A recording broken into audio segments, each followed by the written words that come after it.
service unit here in Roanoke. Thank you, Jim. Ann, would you go next?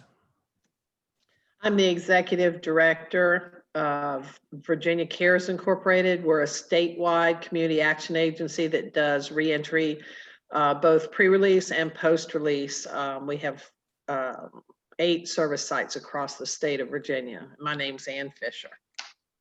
Thank you, Ann. Alice? I'm Alice Burlinson, and I'm a Senior Assistant Attorney General. My client is the Division of Child Support Enforcement, which is part of the State Department of Social Services. And I'm on this working group because one of the concerns is child support arrearages that accrue while someone is incarcerated, and then they have to face that when they get out. And that is just another burden and hurdle they have to face. Thank you, Alice. Elliot?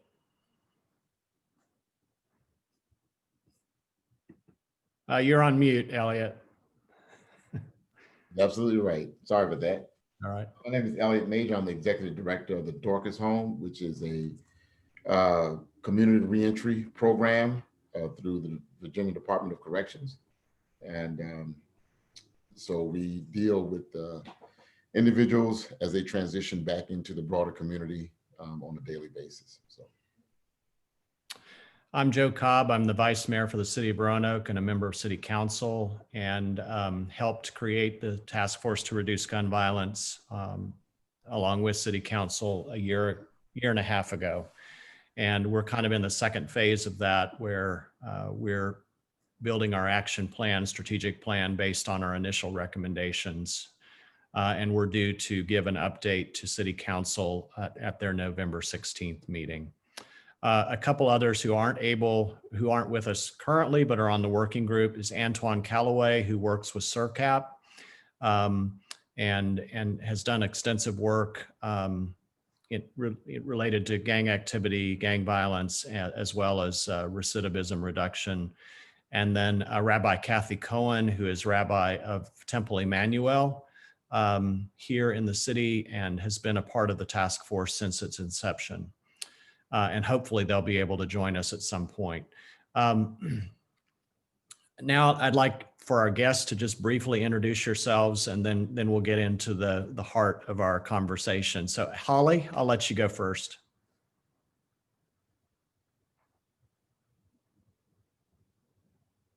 Good morning, everyone. I am Holly Adams, and I am part of River District Consulting Group, and we have worked extensively with the city of Danville in this area, and think we may be able to lend some support at least. Rachel will introduce us a little bit better, but that's who I am. I'm Holly, and good morning. Good morning. Rachel, we'll go to you. Yes, good morning. Thank you. Holly and I together are River District Consulting Group. We also have admin support. As you can see, we are working remotely in our separate offices, as is our admin support. So she's not here in the office with us right now.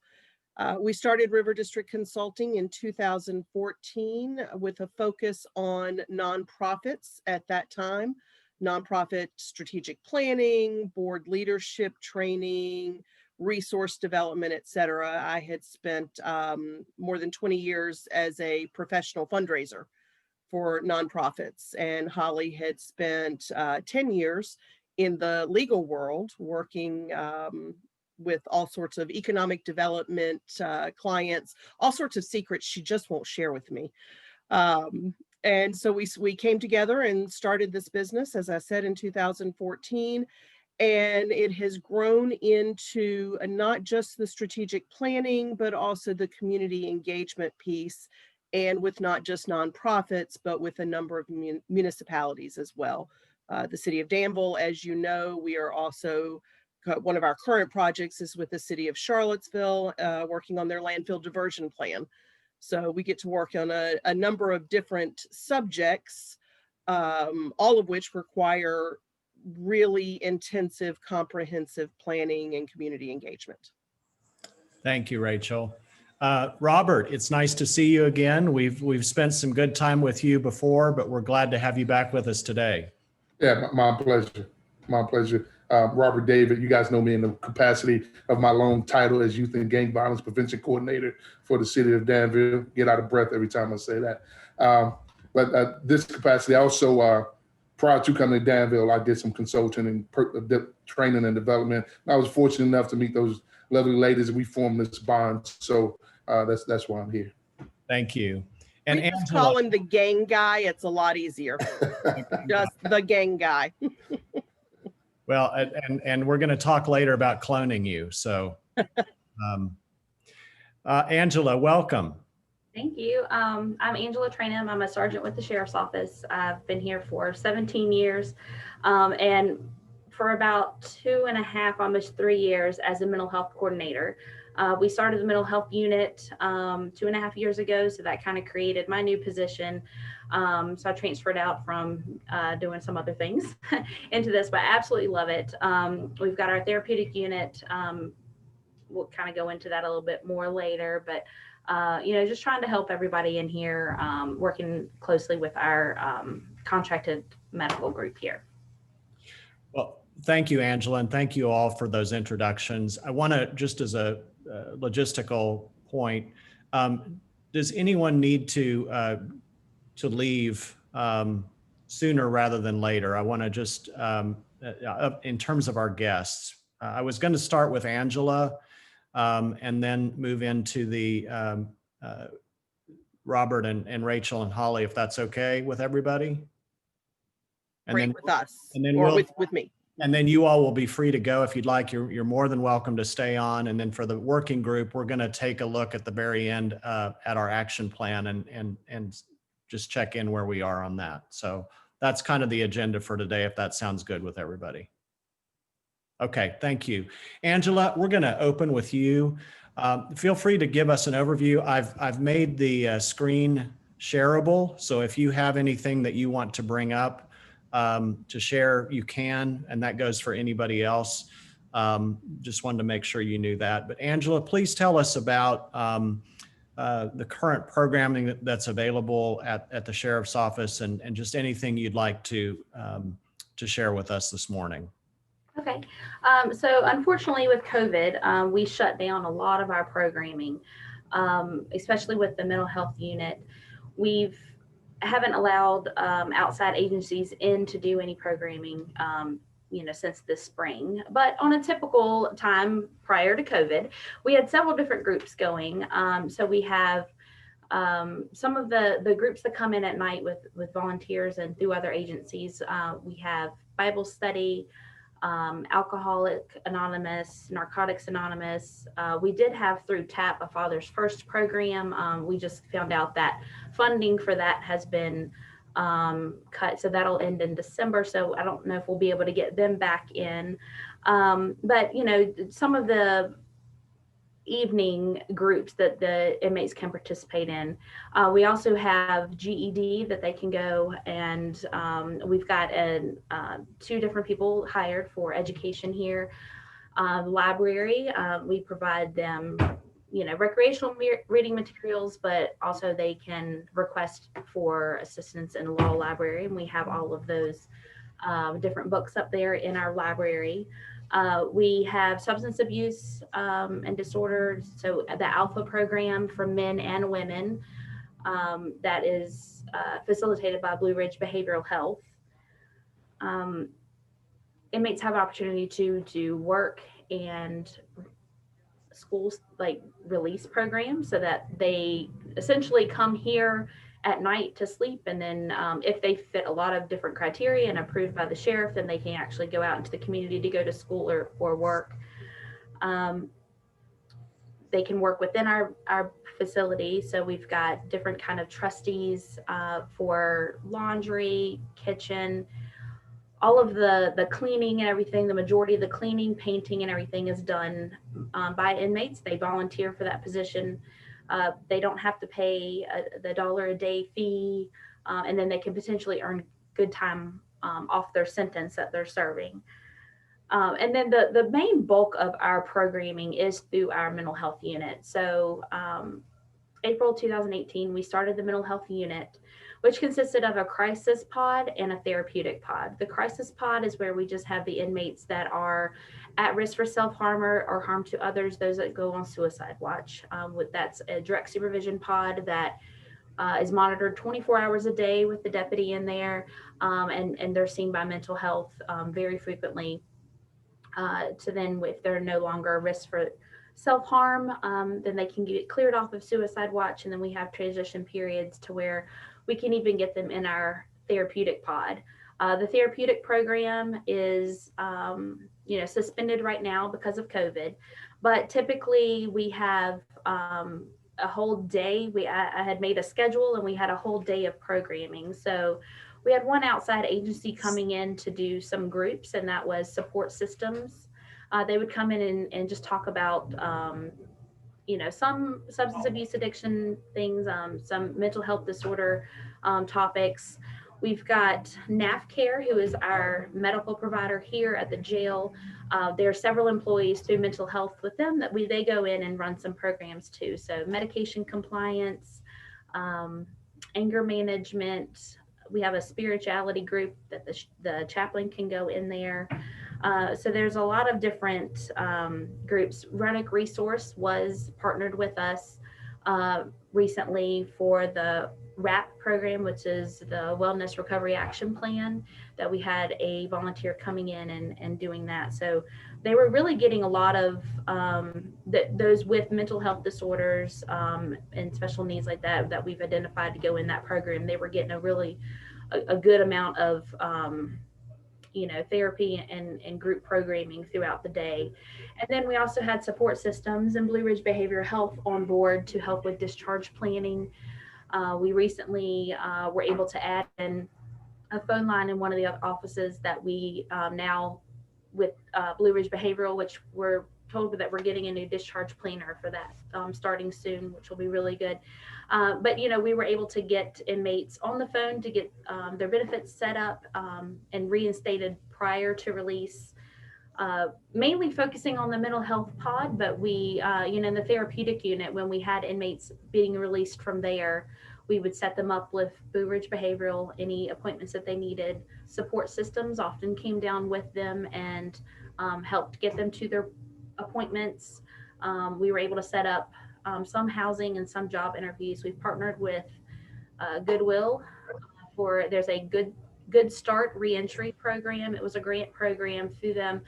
And we, right before COVID, were discussing, initially we wanted to reach out to those in the therapeutic pod and really focus on to see if we could get, some people referred out to that program.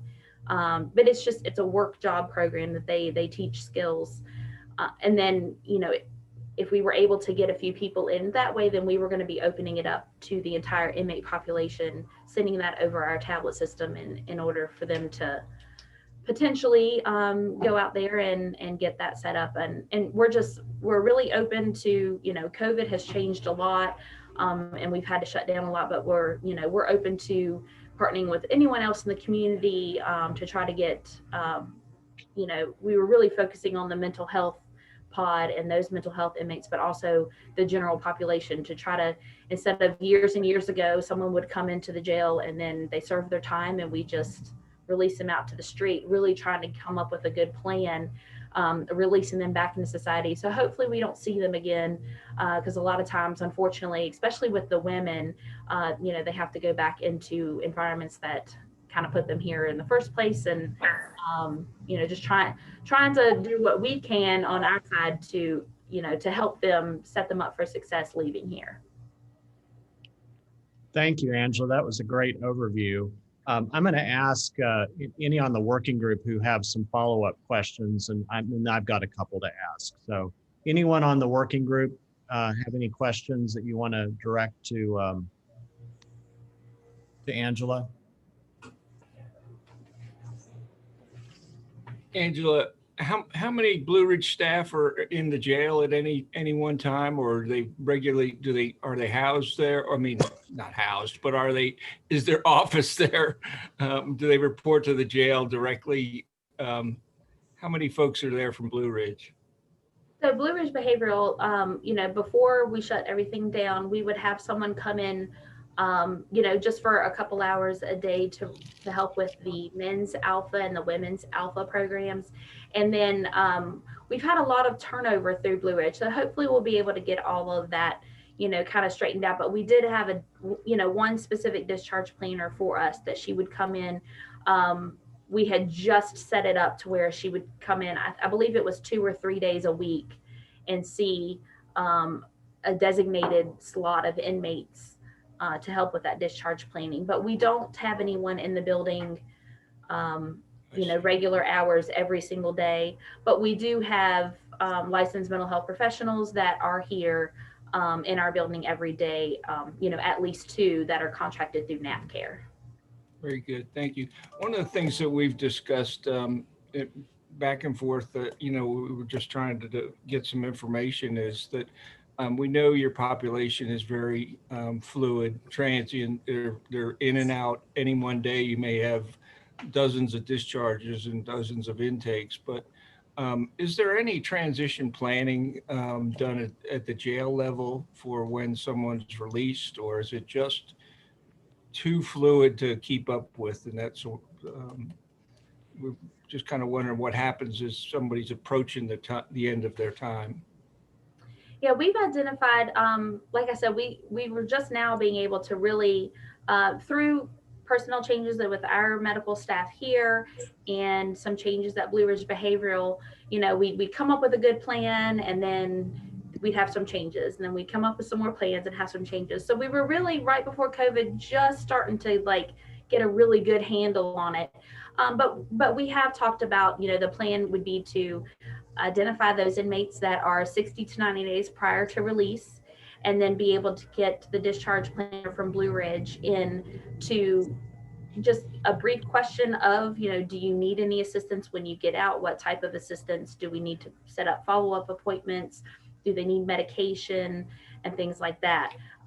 Right now, we don't really have too much in place.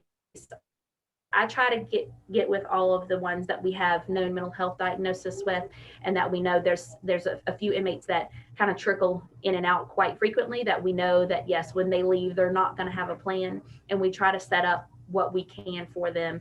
A lot of times leaning on our outside agencies, like yeah. I'm Kate. I'm Kate. But Jason. you know, there's the plan is that 60 to 90 days prior to release, that we can identify them, get them on the phone to reinstate benefits if needed, and everything. And then, you know, COVID happened, and Yeah. and so we're really just, it's a case by case basis right now. If we know someone that medical, mental health, or I have identified, then we try to work with them getting out.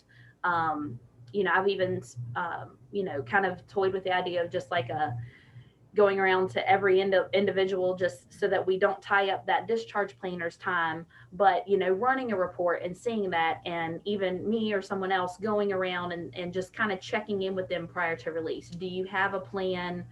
Do you have somewhere safe to stay? Do you have family ties in the community? You know, that kind of thing, just trying to identify where we can help. Very good. Thanks for all you do. I appreciate it. Thanks for your answers as well. Angela, one question from Rabbi Cohen. Do you have, and you've alluded to it, I think, in just in your remarks, but do you currently have any specific programs that are related to reducing recidivism? Nothing really. Years and years ago, you know, we did have the DOC like reentry that, you know, some of the Roanoke City citizens, they would come back from prison and spend the last, I believe it was 90 days here. It was in the early years of me being here that I wasn't really a part of, but you know, that really was beneficial to those inmates returning, because they had like financial classes and things like that. We don't have anything in place other than what we've put in place for the therapeutic pod right now. So, you know, they are getting a little bit of that we have a 12-week program that we have designed of different topic areas that we kind of rotate through for the program. So if someone goes in on week 2, then they'll stay through and then they can kind of catch up, but it's not something that they're going to miss along the way. But yeah, as far as like the general inmate population, we have, our Bible study groups, our Alcoholic Anonymous groups, if they're talking about that kind of stuff in there, but that's really those volunteers that come in and do that. As far as the sheriff's office side of it, and we've mainly focused on the mental health individuals for that. It makes me wonder if the city has a new financial empowerment center program that they've been doing virtually. And it's essentially basic startup financial education and empowerment for citizens. And I wonder, just as you're talking about the possibility of that center working with some of your inmates who are, preparing to leave and might benefit from that kind of a service. We'd have to look into that, but just thinking out loud, I'm wondering about that as a potential community partner with you all.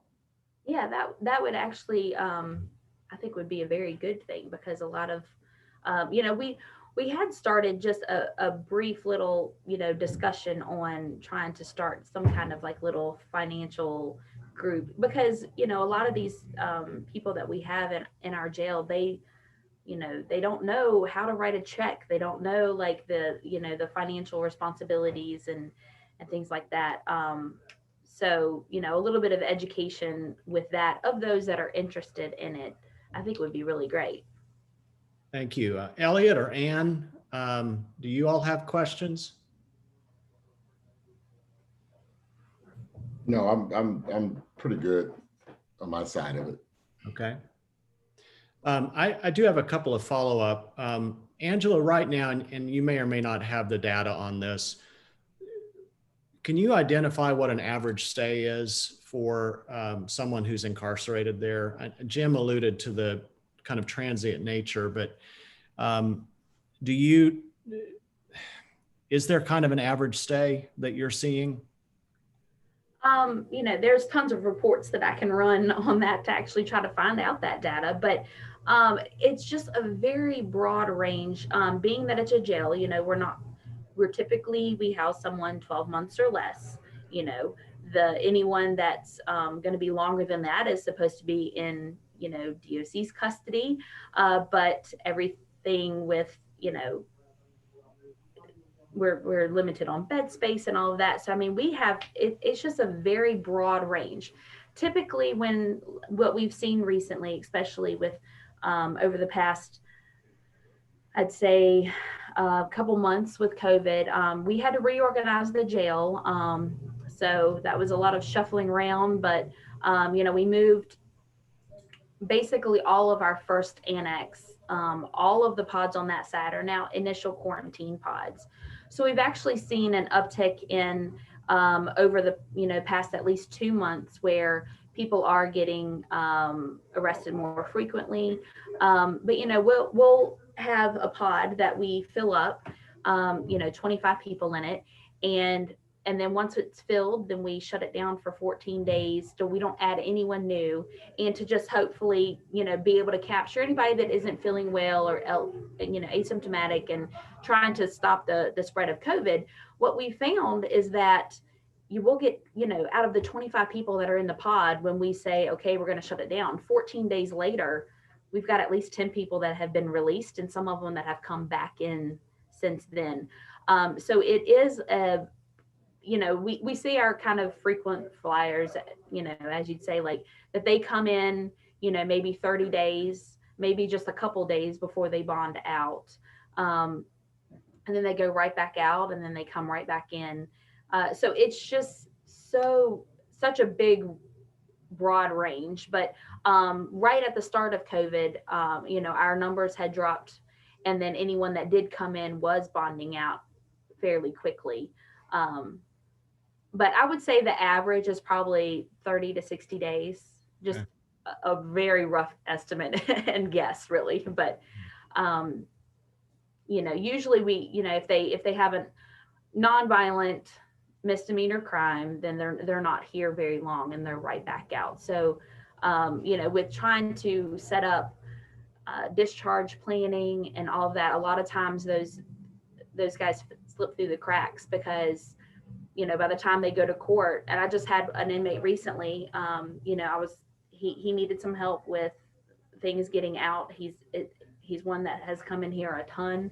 And I sat down with him. I'm like, what are we going to do to change, this pattern of you coming in all the time? And then, he said that he was going to go to court. Well, a lot of times we can't do a lot of planning for discharge if we don't know what's going to happen. It's easier for those that have a sentence and we have a release date. But then he went to court, and that day he was time served and released. So I wasn't able to even help him, and now he's back in. So now we're going to start that process all over again of, me keeping track of when he goes to court and what we're able to do. But a lot of times it's where the inmate, it's not more of us being, which I want to be more proactive of searching for these people and trying to figure out who we can help. But a lot of times it's just, even with me saying, yes, I'm the mental health coordinator and these are some of the things that I do, then it's like, oh, well, I didn't know that. And yeah, can you help me with this? And so it's, if I'm able to reach out to them, then that's great. But a lot of times it's just through, them contacting us, and then it kind of gets routed to me of, trying to be able to help someone. Just two more questions on my end. Have you all been able to utilize any telehealth programs? I know that you reduced the number of people coming in, but have you been able to do any telehealth regarding mental health services? Yeah, we definitely did not have any disruption in our mental health services. Like I said, we've got two people that are here, Monday through Friday. They do come in on the weekends as well. We did have a full-time psychiatrist working with us, that she was here all the time. When COVID hit, she just switched to the video telehealth. So she's still been able to see everyone, do any orders for medication and all of that. So we haven't had a disruption in any mental health as far as on the medical side of it. Okay, good. And last question from me is, would you be willing to be one of our, to be on our working group as a community partner? I realize you might not be able to attend all of the meetings, but I think you as a resource to us, it would be very helpful. And it's just mainly keeping you in the loop on what we're doing. And as you're able to join our meetings, that would be really great. Yeah, absolutely. Okay. Thanks. Any other questions for Angela? Okay. Thank you, Angela. And you're welcome to stay on. If you need to go, we understand that as well. And we really appreciate your time today. Yeah, thanks y'all for having me and everything. And I do have to go because I have to go fill in for another position today. So I've got a little bit of a busy day ahead of me, but I look forward to seeing all of y'all. Yeah, if you just want to send me any of the meeting invites, I'll be happy to attend. Thank you. Okay, thanks, Angela.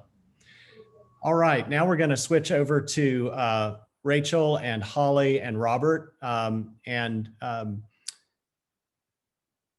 I don't know the best way for us to proceed. I know that you all want to kind of hear some about where we are in our process, and we want to hear some of the work that you've done and how we might partner together. So Rachel, maybe I'll let you take the lead on what would be helpful for you to know on our end, and then how that might intersect with the work that you all are doing in Danville. That would be great. Thank you, Joe. First of all, I want to say I'm so impressed with what Angela and her colleagues are doing. As she was talking, it reminded me of our very first meeting with Robert several years ago. And of course, Angela is dealing with so much more than gang issues, but Robert specifically said to us, we cannot arrest these kids out of a gang. It just doesn't work that way. There's so much more involved. There's mental health, there's education and workforce and aftercare, et cetera. And just really impressed with their proactive approach to that. But yes, it would help us to have a better idea of where you are in the process, what the task force has been doing for the last 18 months, and kind of what your proposed next steps are. I will say that we have watched a couple of your meetings, probably not the entire thing, but bits and pieces of it. And of course, Robert attended one and was able to share some with us. And we have looked at your action document. But maybe if you could give us just a quick overview, excuse me, I'm sorry, a quick overview of what you've been doing and what you expect the next steps to be. Okay. Well, I'll try and summarize, and then if anyone else on the working group wants to add anything, that would be great. Now, almost 2 years ago, 2 years in next February, we received a report from our chief of police. We receive an annual public safety, community safety update from the police and from fire and EMS. And one of the things that was concerning to us at that time was the uptick in gun violence. And so I went to the mayor, city manager, to council, and we essentially created a task force to reduce gun violence, comprised of about 25 citizens who brought different levels of experience to the effort.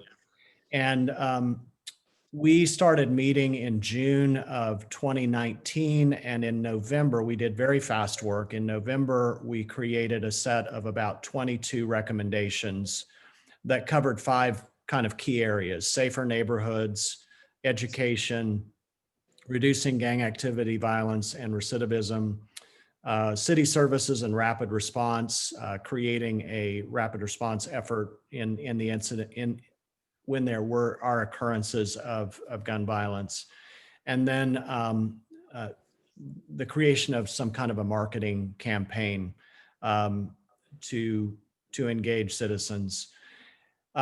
We, in February of this year, February or March, I can't remember now, COVID's done a number on my head, but we brought together community stakeholders. And that was actually the last meeting we were able to have in person. And we had about 40 community partners attend that meeting. And then everything just shut down. And it wasn't until probably May, end of May, early June, that we were able to start meeting again virtually. And since then, we've been meeting on a regular basis to take those recommendations and create an action plan out of them. This particular working group, we are very interested in terms of gang activity, gang violence reduction. We've been very intrigued by what's been happening in Danville, which is why we reached out to Robert. And one of our action steps is actually to recommend the hiring of a similar position that Robert holds in Danville. And alongside that, to, all the components of that, bringing together mentors in our community who may have emerged from gang activity, gang violence, and are on a different path now, who maybe already have those relationships, that they have established relationships in the community that could help navigate building those relationships and engaging youth and their families in ways that the police can't. But then to alongside that, work with the community mitigation coordinator that's newly hired, whose focus is really to liaise between the community and the police department in not only reducing those incidents, but working with a group of volunteers to help build those relationships and reduce incidents. We are also looking at specific kinds of programs we can initiate through the city. One of the things that we want to really pay attention to is strategically how we can help move people out of gangs, how we can create for them in our community a different sense or pathways to belong, to feeling valued, to finding those connections outside of a gang. And we've talked, Robert, about the work program, and I've actually followed up with our workforce development, and they're actually very excited about that possibility. And so we're in the middle of taking some next steps in that regard. But alongside that, we know that employment's one path. There are also other paths. And so we strategically want to figure out how best to do that, evidence-based, so that we can potentially get grant funding. I know also that I believe the state budget, and I have to go back and look at the language, but I believe the state budget passed a provision for some Justice Department funding for including Roanoke to do an assessment of youth and gang violence in our community. Delegate Sia Price, I think, helped spearhead that through, and the latest that I've seen is that has been approved, but I don't know how to access it. So we need to follow up on that. So those are some pieces that we're working on in regard to reducing gang activity and gang violence. And we need some help in terms of what is realistic in regard to a timeline, what additional steps we might want to take, where we might be able to engage you all in working with us to help build out that comprehensive gang reduction plan. And remembering that it's multifaceted, that there's work that we can do as a community, there's work that the police department is doing, there's work that the federal prosecutors are doing, and to make sure that we're in close conversation and partnership in those regards. So I hope that's helpful. That was very helpful. Thank you. You all have, you've done a lot of work already. I have a sense that your task force is similar to what Danville did several years ago. And I'm sorry, I don't remember when. I want to say maybe 2016. It was before Robert came on board and of course, before we came on board as contractors, but they created, due to similar issues that you're having, a youth task force and a gang task force. Now those have subsequently been combined into one group, and began doing some of the some of that research and assessment work that you all are doing, identifying partners, asset mapping, if you will. What programs do we have out here that can help us with these challenges that we have? And that group, I want to say, Robert, they started maybe a year before you came on board. Does that it's sound about right? a year in 2017. And out of that, one of the recommendations was hiring a gang guy, and Robert came on board. The city and Robert and we are big proponents of the comprehensive gang model, and part of that is the assessment that you referred to. And so I think that's partially why the city brought us on to work on that assessment, and also to begin to create that that program for prevention and intervention. So as we mentioned by email, I think your first step, like most projects, is that data gathering, that research, that analysis, and you've already started doing a good bit of that. Should you choose to follow the comprehensive gang model, which again, as I said, we are all proponents, and I hope I'm not speaking out of school when I say that Robert actually is now helping them develop some programming.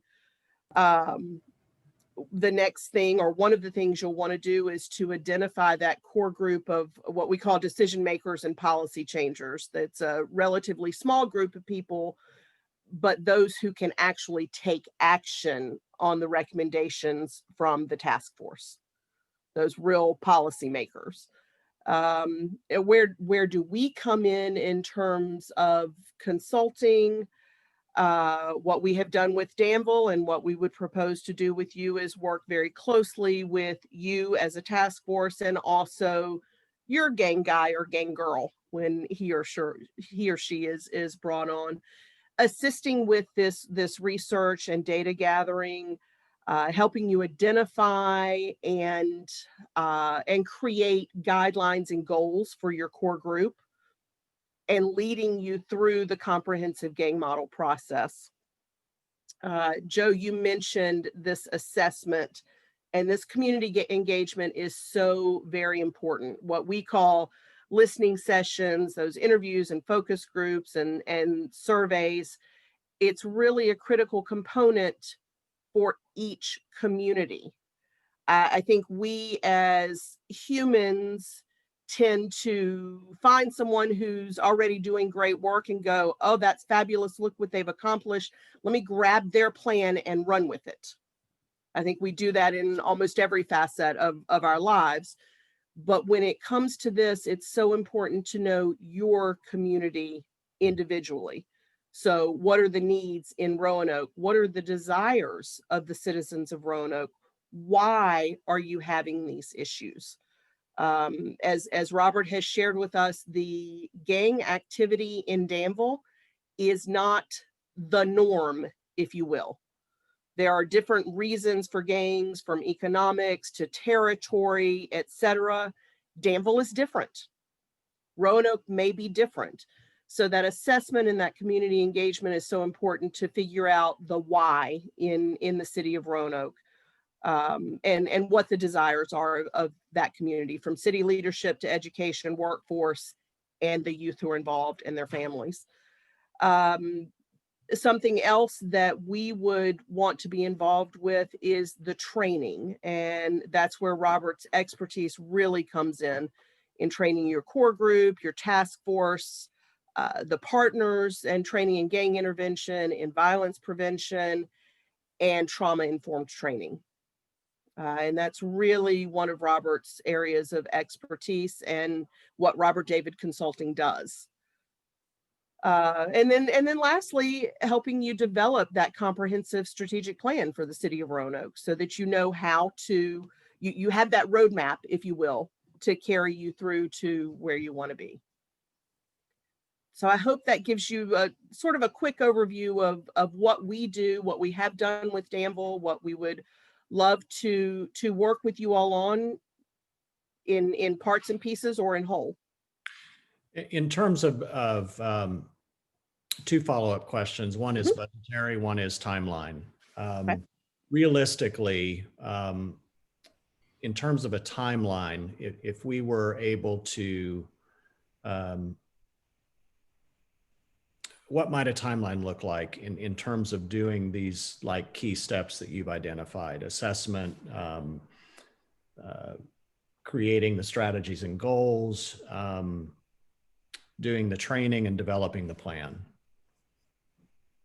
I'm going to give some guesstimates here because I don't know if you all have noticed, the world is really strange right now.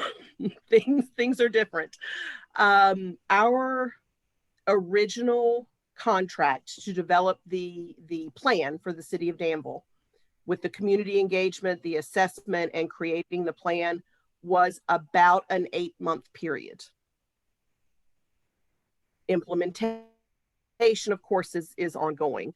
Now, that being said, that was all done pre-pandemic. So we were able to schedule a meeting and sit down with a dozen law enforcement officers and have the gang unit and the police chief and several other people in the room together and do a focus group together. We were able to do that with the school systems, where we brought in principals and guidance counselors and had them all together. What we have found with our work with the city of Charlottesville, because that has all happened during the pandemic. Our kickoff meeting was held in February in person, and that's the last time we saw anyone in person. So a number of those, what would normally be a focus group, have been done as individual interviews, just like this, over Zoom. Sometimes we can get 3 or 4 people together and do it, but it's just more time consuming. We do have to acknowledge that it's more time consuming. I would love to tell you that the whole process would take about a year,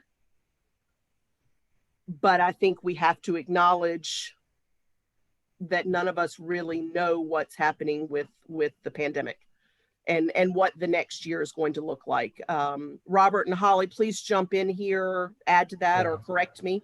Now, that doesn't mean that you can't begin implementing some aspects of each thing that you're doing. That just means, you know, the whole process of collecting all the data, especially with training implementation and bringing in these volunteer groups and things like that. That's something that can be, that's ongoing, and developing relationships and the collaborations that are going to fuel the programs. The end game is having all the data and specifically knowing this is a specific fit, but in the process, we already know there's some areas that are going to have to be trained and have to be touched on. For instance, faith-based organizations, they're going to have to be some collaboration and some training, because many faith-based organizations are not aware what gangs are, and they don't understand what the direction you guys are going in, because we all view the world from our own balcony. And so if in order to do this type of work, you have to have the opportunity to come down and look at things from someone else's view. And so that's why training is ongoing, staff development. Just like, you know, the city manager has a lot of things going on. His gangs may not be necessarily the forefront of his mind. So doing the training for the city manager, the mayor, city council, so they can understand the work that you guys are doing, the severity of it. And it's not just a bunch of kids out there shooting each other, that this is just, this has to have a strategic plan and be, and, you know, things that has to be structured just as much as they're doing something for Parks and Rec or economic development. It's just a different area that doesn't necessarily get a lot of attention, because most people don't think about it until something's happening. So all this goes on together. Absolutely. Thank you, Robert. That's so Yeah. important. When I say I suspect a year, that doesn't mean things aren't happening during that year. There are lots of ongoing things that can be happening and new projects kicked off in the process. Yeah, I think I appreciate that, and kind of the dual nature of gathering information and implementing, and how all of that works, coincides with each other. I know one of the things that we have, you know, I think each of us on the working group and the task force struggle with is that whenever there is a series of these incidents or another homicide, we feel this extra pressure to activate something. And, you know, there's, when you add the fatigue of violence on top of the fatigue of the pandemic, folks want something to show, hey, we're addressing this. And I think we all feel that frustration, but we also recognize that one of the things we have to communicate is that these kinds of cultural shifts and changes don't happen. They're not quick fixes. They happen over time. And so that's a reminder that I try and keep bringing back into this work, alongside, this is what we can do now. This is what's going to happen down the road. So I think your perspective is really helpful. As we're looking at budgeting, and looking at how we can, you know, whether it's city funds or whether it's access to grants. And I know you can only give an estimate, but can you give us kind of a ballpark estimate on what we might need to set aside for contracting with you all, what that might look like financially? Because as a member of council, I have to bring that information to council, particularly in budget conversations. May I ask this, if you would allow us after this meeting for the three of us to chat, try to process some of the things we've talked about today, and put together sort of an estimate, and then I can shoot you an email? Perfect. Great. That would be great. And we'll try to get that to you by, say, end of day tomorrow, by the end of this week, so you have it to start to think about with all of City Council. Okay.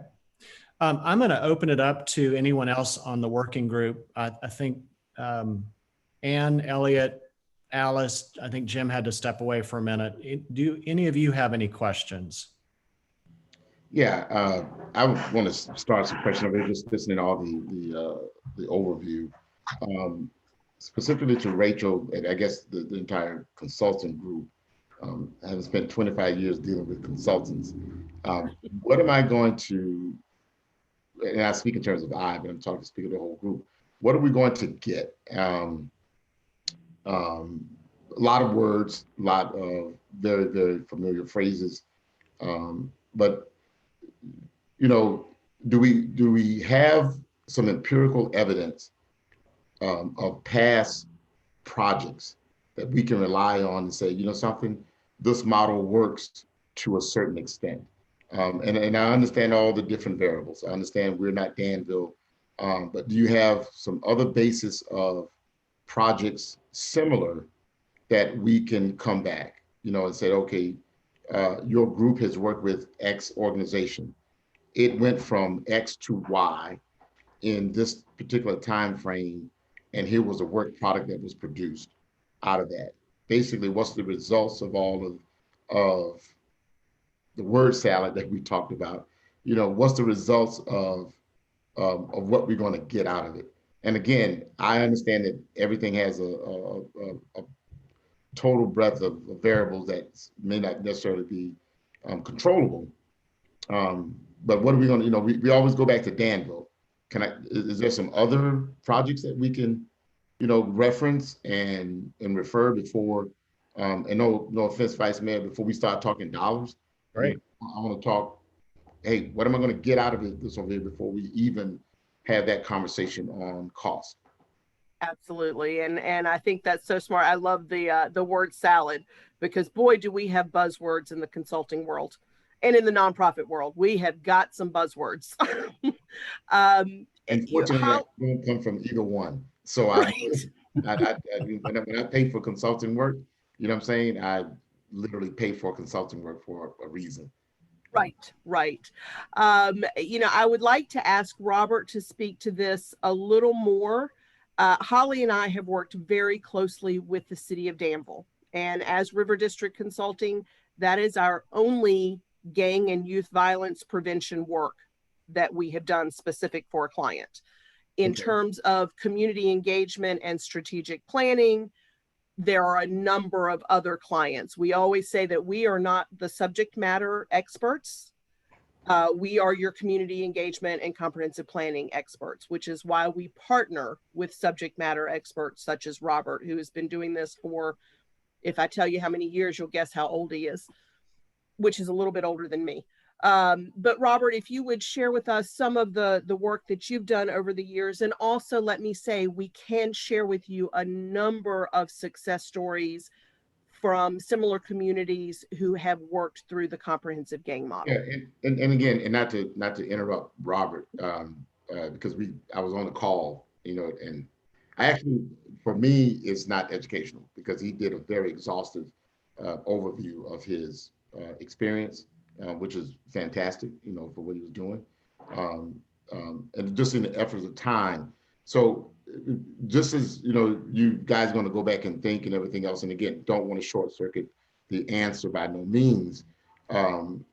If you could just say, okay, it's almost like developing a white paper. You know what I'm saying? If you're proposing, instead of us coming to ask you, I want to flip it. You know what I'm saying? I want you to justify why I should use you. Absolutely. It's the burden on you to now demonstrate why. Assume you've got 3 other consulting groups. You know what I'm saying? That's in competition for our. Absolutely. You know what I mean? So I want you to come back, if you could. And I'm sorry, Vice Mayor, I'm asking something that maybe I don't have the authority to ask for. You know what I'm saying? But if you could come back and say, look, tell me why we're going to choose your consulting group. You know what I'm saying? And that means you're going to develop a white paper. You're going to justify it. You're going to give your best pitch as Absolutely. something that we can do. And we're going to say, you know something, there's 3 people over here. This is the best service provider based on their, you know, their experience, their work product, their past performance, you know what I'm saying, results driven over here. And again, I don't know how anybody else take it. So what my next statement is more for me over here. I actually pay for results. You know what I'm saying? I don't pay for I don't pay for ideas, I pay for results. Now those ideas are enable the results.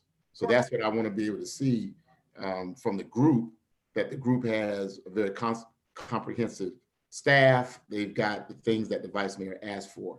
And I know that timeline can be a variable, but you should be able to put something to that variable.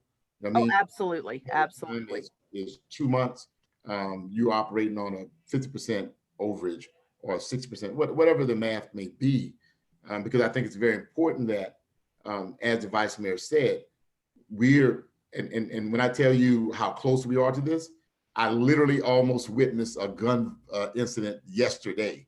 You know what I mean? Seriously, right over here in the city. And thank God I wasn't part of it. I was nearby at the time taking care of some business. But these things are coming at us fast. You know what I'm saying? And we, I would not, I can only speak for myself. I don't want to see a plan that doesn't even come to the table a year from now. Right. Telling me a year from now, I'm going to know what I'm going to do a year from now. You know, that doesn't favor what we're trying to accomplish. We will include sort of a preliminary timeline with some milestones in there that may help visually look at some of the things that can be done along the way. Yeah, because if you've got a model, you know what I'm saying, that model has, it literally should have a progressive timeline, with milestones, those types of things over here. That gives us something to go by and say, yeah, this either works for us, doesn't work for us. And you either have to take away, add resources, take away, add costs, take away, you know, very traditional, you know, project management type of triangle. Yeah. Absolutely. Thank you.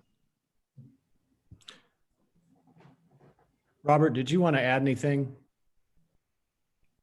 Oh, no, again, just wanted to reiterate that there's, in the midst of the construction of the plan, projects can happen.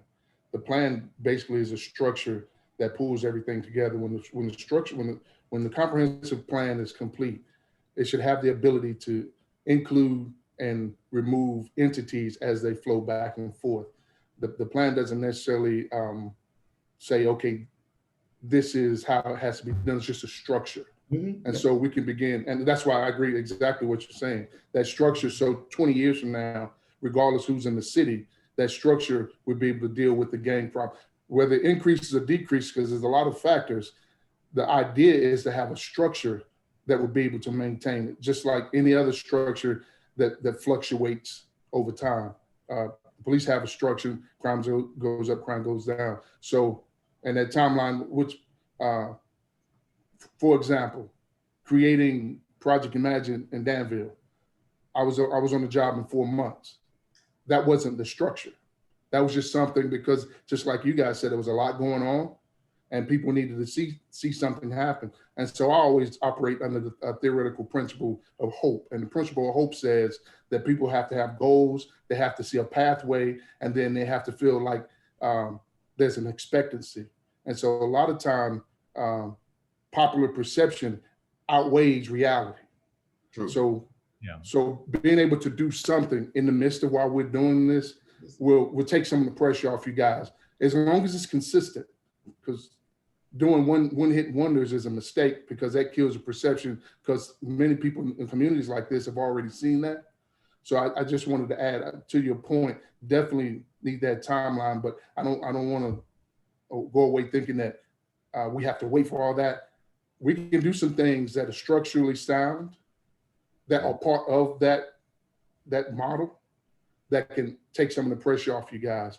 Yeah, and I agree wholeheartedly, Robert, on that side of it. And that's what I was trying to get to, that I don't we used to always say, you know, we don't let perfect get in the way of good. You know, right. Some things we go over here, and I'll add one last little jargon over here, which I've always tell every manager that I've ever managed: hope is not a strategy.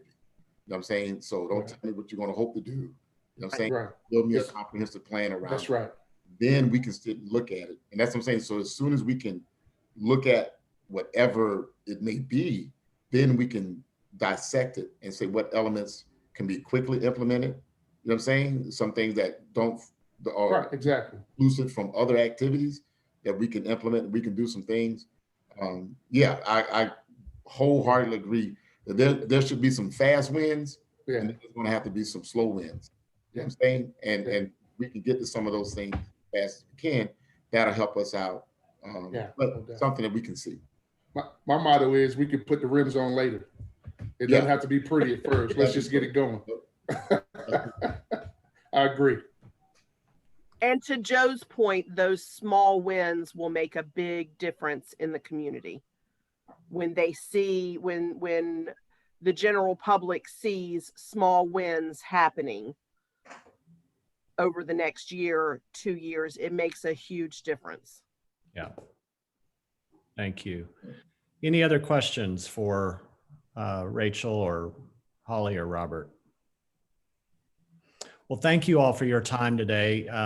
You're welcome to stay on if you'd like. We're going to just shift real briefly to our action plan. If you want to see it, you're welcome to stay on.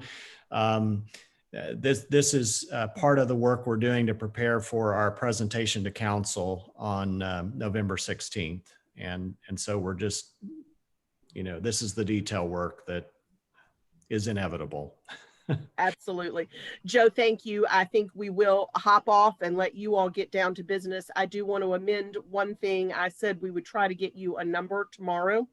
Give us till next week, if you would, please. And that will allow us to put together a more, I don't want to use the more formal, but a better time frame with those milestones, et cetera. Sure. So we'll get you something next week. Sounds good. Thank you so much for hosting us today. Best wishes. You're welcome. Thank you.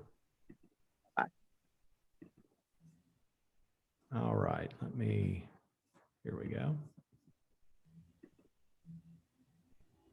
Okay. Can you all see that? Yep. Okay. I thought, and I sent this out to you all earlier, but I thought I would just kind of click through this and see where we are, and based on our conversations today, if there's anything we want to add. So the first recommendation is about increased collaboration with the RPD and community partners, and our action steps under that include identifying and inviting a representative of RCPD with expertise in gang activity to join the working group. They are under some reorganization right now, and so I'll probably have some clarity on who that person might be next week when I meet with Chief Roman to find out. So I think we're en route to that. We had talked about 3 comparable localities with successful gang prevention reduction models, Danville being one of them. Jim mentioned Richmond and Albany. I don't have any additional information on that, and I don't know if Jim is back on the call yet.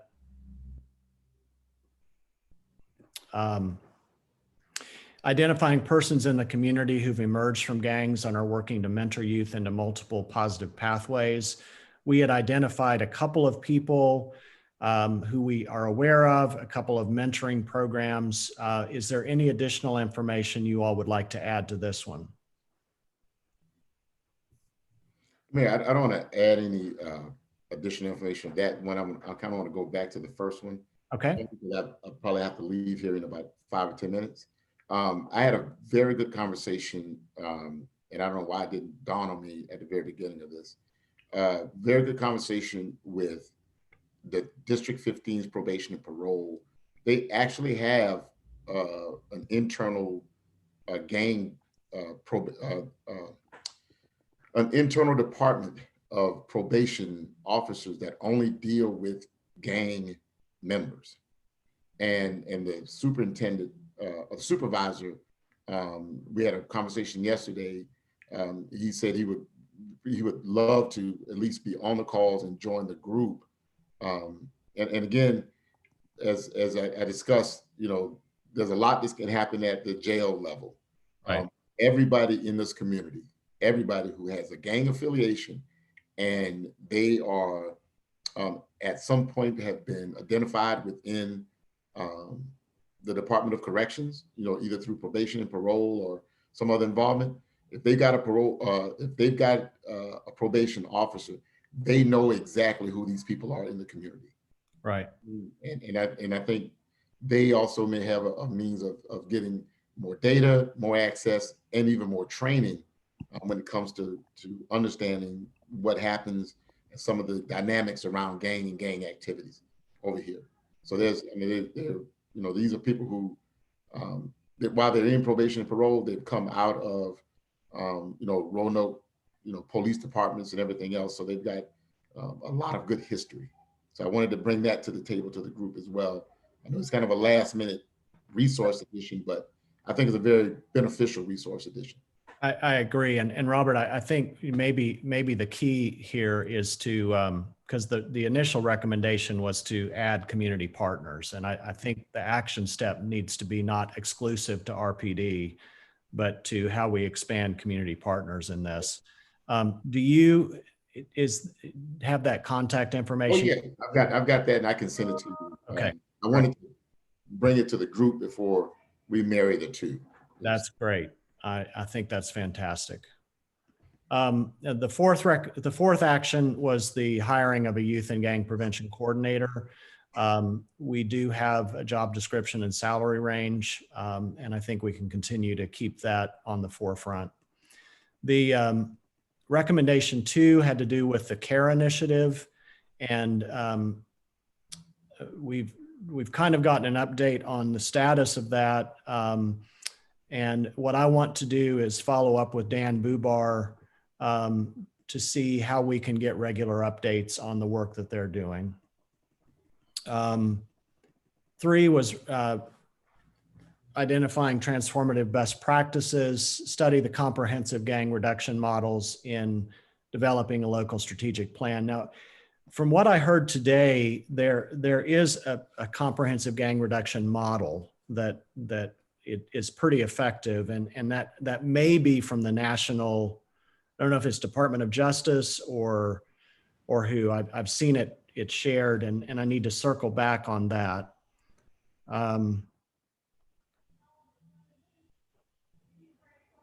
Because I think that's going to be alongside anything we do in terms of developing a strategy. Work with Roanoke City Jail. Appreciated the update today. And I think, do we want to add here connecting with regional jails? What do you think, Elliot? I would highly recommend that. Again, I believe solely in the fact that some of the local jails, and I think I forgot the young ladies from the sheriff's department already, but I think as she mentioned, these are very transitional type of things that they don't have the time to spend with a lot of these guys. The regional jails, however, offer a lot more support. Right. Not just Western, I just spoke to a mental health coordinator at the Blue Ridge regional jail there. And so it does fit. They're dealing with guys 2-3 years at a time that you can get the programming in, you can do the reentry, the programming and everything else. So yes. Okay.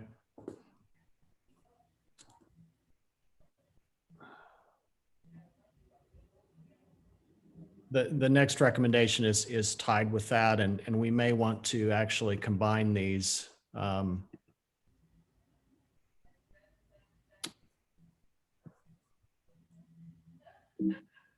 And one of the pieces of that was an education program for employers and working with potential community partners. I'm wondering if it would be helpful here to list, well, I think we need to identify, and maybe this could be action step number 3, is to identify the potential partners who can help us address these employers. Does that make sense? Yeah, and I think so. And because I've been thinking about this since the last call. I'm actually, I think maybe a week from now. I know the guy told me that he can only meet after the election. He's doing some work there. some, things like Chamber of Commerce, starting with their Small Business Development Association, try to identify which one of these employment associations that how many people we can get together to start talking about it. And I said, and SHRM is Society of Human Resource Management, or something of that nature here. The Roanoke Valley has a sizable group there, and I know some ends on some people on that as well. But try to identify that network of who we should go to first. And again, I believe it's a top-down thing. This is not a grassroots thing. This is dealing with those people at the highest level who make those policy decisions on hiring and how they're going to be able to do that. So if we can determine who we can get to the group, which I'm trying to with this guy here in a week, to give me some better ideas, because he pretty much knows just about everybody. Try to get me some ends to talk to some of these people. Okay. Alice, anything on recommendation 6? I know that we were, I recall you saying that some of this is kind of unfolding. We may see some action regarding this over the coming year. Right. Some of this is actually being studied right now by a panel mostly appointed by the governor that's required to look at the child support guidelines every 4 years. So they're going to make a report in about a year, and we'll know more then. The other thing I said I would look at, and this is just information from the Roanoke City Jail as of last week, that there are 108 people. And I realized Angela talked about transitional. So some of these people may still be there and some may have long gone. But as of one day last week, 108 people in the Roanoke City Jail had child support orders. The average that they had to pay was about $180 a month. And the average of the arrears that those people owed was over $10,000. So this is clearly an area that needs some work. Okay. That's really helpful information. And I don't know if I can get the same information from like the regional jail, but I can try. Okay. And maybe as part of the financial empowerment center that you were talking about, maybe part of that can also be talking to people about child support and what they can do to try to get it reduced when they get out. I mean, if that would fit, I don't know, but that might be a place to do some education as well. And there's already a program to help reduce it, almost a 2-to-1 program. We actually we share that with our guys coming through the program here, and the criteria is pretty flexible. It's pretty generous. It's called the Debt Compromise Program, the Division of Child Support Enforcement. Yep. So we push the guys there, and they do have those high child payments that are in arrears at the time. Good. So it's excellent. To me, it's an excellent program. I did the math on it, and if someone sticks with it, it helps out tremendously. Yeah, they can really defray a lot of what they owe by participating in that program. Okay. Joe, I need to jump off. I have another meeting, but it's good to see everybody today. Thank you, Alice. Sure. See you next time. All right. And likewise, I leave. I got to be someplace in 10 minutes. So Okay. Thank you both. Jim, I want to come back to something that you have on here. So, and we're almost done. Next Thursday morning at 10, and I'm going to send out notice to working groups and task force. Chris Turnbull, who is with Carillion, is working with our marketing working group to have a strategic session to look at how we can market different aspects of what the task force is doing, and an overall message on reducing gun violence in the community. So I just share that as a follow-up to this last part, because one of the things we talked about here was how to explore marketing opportunities to promote the hiring of offenders reentering the workforce. And that kind of goes along with with what we talked about earlier. Jim, the one thing I wanted to come back to one that we had you working on, and that is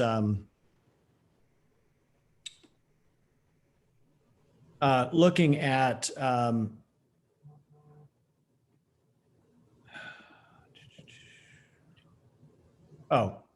comparable localities. You had mentioned last time Richmond and Albany.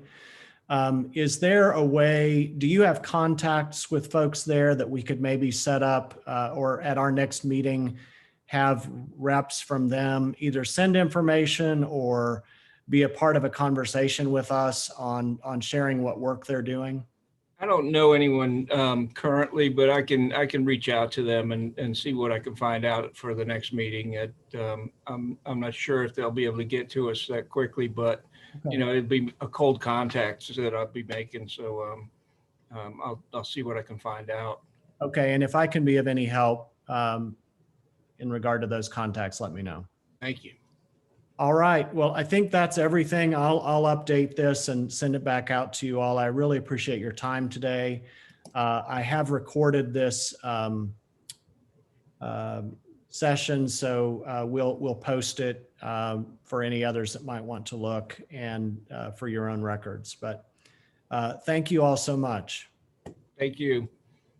Have a good weekend. You too.